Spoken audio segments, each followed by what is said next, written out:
Thank you very much, Mr. Williams, our Master of Ceremonies. The Right Honourable Dr. Denzil L. Douglas, Prime Minister and Minister with responsibility for the Anti-Crime Unit in the Federation of St. Kitts and Nevis. Your Excellency, Ms. Liliana Ayalde, Deputy Assistant Secretary of State for Caribbean, Central American and Cuban Affairs in the Bureau of the Western Hemispheric Affairs, and co-chair of the Commission for the United States of America. Your Excellency, Dr. Brent Hart, Ambassador of the United States of America to the Republic of Guyana and Ambassador Plenipotentiary to the Caribbean Community. Mr. Francis Forbes, Interim Executive Director of the Implementation Agency for Crime and Security. Permanent Secretaries, other senior officials of participating member states of the Commission, representatives of other international partners, and today we have Canada with us, heads of regional security institutions and their representatives, security chiefs and other members of the security agencies, our Force Chaplain, Pastor Leroy Benjamin, other representatives of the CARICOM Secretariat and Implementation Agency for Crime and Security and other security agencies, other representatives of visiting and local delegations, members of the media, ladies and gentlemen.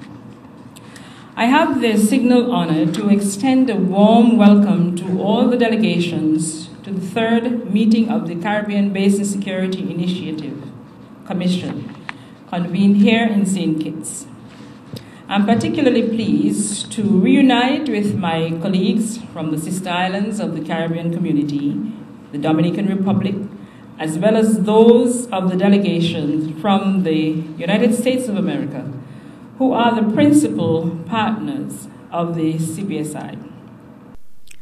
Let me at this point apologize for the absence of our representative from the Dominican Republic, who at the last minute was unable to travel due to unforeseen difficulties. I would like to recognize the presence of our Deputy Assistant Secretary of State, Her Excellency Liliana Ayalde, who no doubt is visiting the Federation for the first time. Your Excellency, welcome to St. Kitts and Nevis. I recognize His Excellency Dr. Brent Hart, Ambassador of the United States to the Republic of Guyana, and Ambassador Plenipotentiary to CARICOM, and who is no stranger to the Federation, having served as a charge d'affaires with accreditation to the Federation of St. Kitts and Nevis and other Eastern Caribbean states. In fact, he was a part of the initial discussions of the Joint Technical Working Group on the rollout of this all-important initiative. I also see my colleague Giovanni Schniedel from the State Department, who continues to play a critical role in the framing and implementation of this partnership on security matters. I wish also to recognize the representative of Canada, one of our traditional and long-standing partners in the region on matters of security, among other things. Let me also place on record our gratitude to the European Union, whose tangible support to the regional security sector, as well as towards the convening of this meeting today, must be noted. I must advise at this point that there are other partners who contribute collaboratively to the cooperation and who have been equally committed to the region's development initiatives over the years. In addition to the Government of Canada, there is France, the United Kingdom, the European Union, Spain, the Netherlands, as well as other agencies such as the OAS, UNODC, Interpol, some of whom are not represented here today. A warm welcome to all of you. Over 2 years ago in Washington, on the occasion of the first high-level dialogue, the member states of the Caribbean community committed to the revival of a partnership based on shared commitment by the United States government to partner with the member states of the Caribbean on the critical issue of security in our thrust to establish a more balanced relationship that takes into consideration one of the major areas of mutual interest. This was in keeping with the mandate of the heads of state and government of the participating member states of the Caribbean community and the commitment of the President of the United States of America to the security interests of both our regions. We witnessed then the launch of what President Obama referred to as a new chapter of engagement on security matters between the United States and the Caribbean. We are convinced that the shared partnership between both parties is critical in the prevailing global turmoil, where the scope of our engagement is determined by the developments that negatively impact the safety and security environment. Indeed, there is no doubt that our security interests are intertwined. Our reality is that the region finds itself strategically but disadvantageously placed between the large drug-producing countries of the South and their largest market, the United States. And hence, even on the premise of our own geographic location being referred to as the third border, the stability of the Caribbean region augurs well for the United States, as it does for us here in the region. Given the prevalence of transnational organized crimes and the openness of our own borders, we see the interrelatedness between the negative spillover from initiatives that seek to disrupt the drug trade in trafficking corridors of the North and South.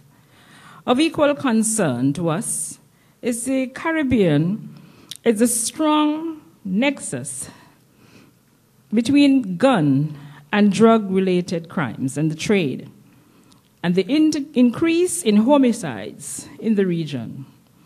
These are some of the security concerns that are of interest to our political directorate and our diplomats in their interface with our U.S. counterparts. This is of equal concern to our regional security agencies, whose operations are stymied by the magnitude of the task and the limited resources available that negatively impact their ability to effectively address the scope of the challenges with which they must contend. These are some of the major issues that inform our dialogue and our strategic partnership with the United States as our principal partner in this initiative. The work of the Joint Technical Working Group, now referred to as the Commission, started in the margins of the meeting of the senior security officials of the Caribbean and the United States, who met in Suriname in 2009, and whose deliberations culminated with the outcome documents that were adopted at the first high-level dialogue held in Washington in May 2010, and formed the basis of the Caribbean United States Security Cooperation. These are the Declaration of Principles, which was signed at the first meeting of the Caribbean United States High-Level Dialogue, and in which partners gave their commitment to strengthen cooperation in a spirit of mutual respect and shared responsibility by initiating a new security partnership in order to safeguard and preserve the peace, security, and socioeconomic development of our nations and citizens. The other two documents to guide the implementation of the initiative are the Joint Caribbean United States Framework for Security Cooperation Engagement, which outlines the process, the categories, prioritization, levels, and mechanisms for engagement, and the Caribbean United States Plan of Action on Security Cooperation, which under the three overarching headings addresses the priority actions to 1, substantially reduce the illicit trafficking, 2, advance public safety and security, and 3, further promote social justice. These broad headings encapsulate the major focus of the cooperation and provide the insight as to how the issues such as counter-narcotics, small arms and light weapons, crime and violence, border security, criminal gangs, justice sector reform, and anti-corruption may be addressed. The Security Cooperation Initiative, therefore, goes beyond security and law enforcement and embraces strengthening and reform of the institutions of the judiciary, prosecution, and prisons, as well as addressing the social factors associated with the root causes of crime. The outcome documents provide the principles and the framework and the key objectives which will guide the activities carried out under the initiative. Our approach in this venture is informed by pragmatism through strategic engagement. This is to ensure greater partnership in confronting common challenges. On our side, the Caribbean comes to the table with a mechanism and a new architecture created to address the crime and security concerns within the region. The Caribbean community has developed a needs assessment matrix which has identified the following areas as strategic priorities for the region: border security, crime prevention, crime management, small arms and light weapons, counter-narcotics, counter-terrorism, maritime and airspace cooperation, disaster management, anti-corruption, human resource development, intelligence and information sharing. This initiative, therefore, provides a strong platform for cooperation with a clear understanding of mutual responsibility and respect for the parties involved. This, in our view, is essential to achieve the desired outcome of enhancing and preserving an environment that will promote the socioeconomic development of both our regions. To assist with the implementation process at the national level, there are 4 technical working groups which will focus on specially assigned areas, which will allow them to bring their expertise to bear in ensuring the desired impact. In keeping with the priority areas outlined, the groups will focus on maritime and aerial domain security cooperation, law enforcement information sharing, law enforcement cooperation and capacity building, crime prevention for focusing on youth and at-risk populations. The CBSI partners conceived the technical working groups as a coordinating body for much of the administrative work required in implementing both operational and policy initiatives. The purpose of the Commission meeting here is to effect 2 fundamental components of the CBSI: policy and program coordination. This meeting will provide an opportunity for it to carry out its role as a coordinating entity in this endeavor.